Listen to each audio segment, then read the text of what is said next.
Bonjour, aujourd'hui nous allons voir comment customiser son widget MyBlogLog.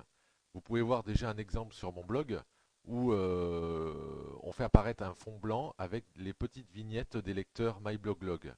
Pour ce faire, nous allons aller sur notre page d'accueil MyBlogLog. Voilà. Pour accéder au code, nous allons cliquer sur Widget. Donc là j'ai deux sites.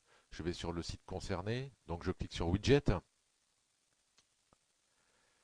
Et on voit apparaître sur la page le widget tel qu'il est au départ.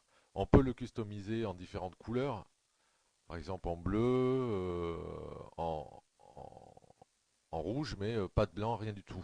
On peut customiser la taille, mais ça nous intéresse pas trop. Donc en fait, pour créer un script, nous allons aller cliquer sur Looking for the old school recent reader widget. Donc je clique sur Here. Et là, en fait, nous avons plusieurs options. Euh, Moi, ce que je fais, c'est que je mets tout sur fond blanc. Donc, en fait, on clique sur les petits carrés là et on sélectionne le blanc.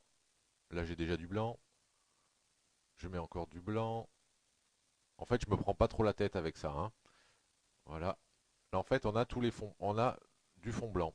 Là, on va déterminer en fait la taille de notre widget. Moi, ma sidebar, en fait, elle fait 200, 205. Donc, je vais mettre 200. Ici, Show Screen Names, en fait, c'est si on veut faire apparaître les noms des lecteurs ou pas. Donc moi, je mets non.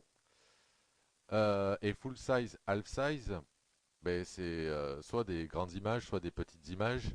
Donc je vais cliquer sur Petite image. Row, c'est les nombres de lignes. Donc je vais définir, par exemple, 8 lignes.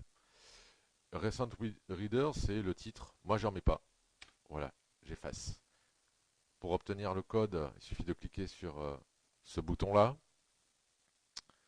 Donc on a en fait le script, il suffit de le copier. Voilà.